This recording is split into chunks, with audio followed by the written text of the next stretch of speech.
আমরা বলি কি, আমরা উম্মত গুনাহগার, নবী আছেন সুপারিশগার। আমাদের নবীকে আল্লাহ পাক রব্বুল আলামিন সুপারিশের অধিকার দিয়েছেন।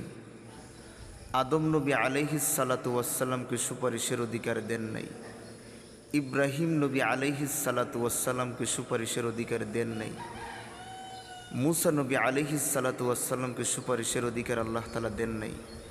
ঈসা নবী আলাইহিস সালাতু ওয়াসসালামকে আল্লাহ তাআলা সুপারিশের অধিকার দেন নাই। আমার আপনার নবী, মায়ার নবী, প্রাণের নবীকে আল্লাহ তাআলা সুপারিশের অধিকার দিয়েছেন।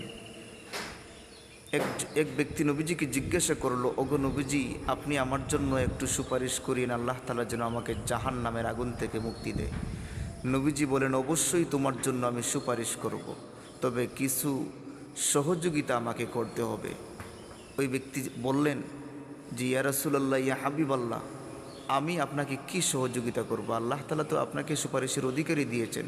যে নবীজি বলেন, তুমি বেশি বেশি করে নেকামল করবে, যত বেশি নেকামল করবে তত আগে আগে তোমার জন্য আমি সুপারিশ করব।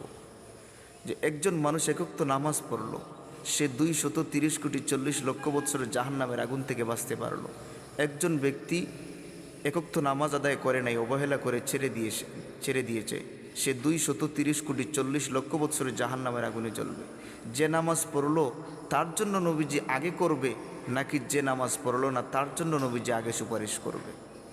যুক্তি আমাদের কি ধরে যে আমার 230 কোটি 40 লক্ষ বৎসর জাহান্নামের আগুনে জ্বলতে জ্বলতে যেই সময় একেবারে শেষ পর্যায়ে চলে আসবে, নবীজি সুপারিশ করবে।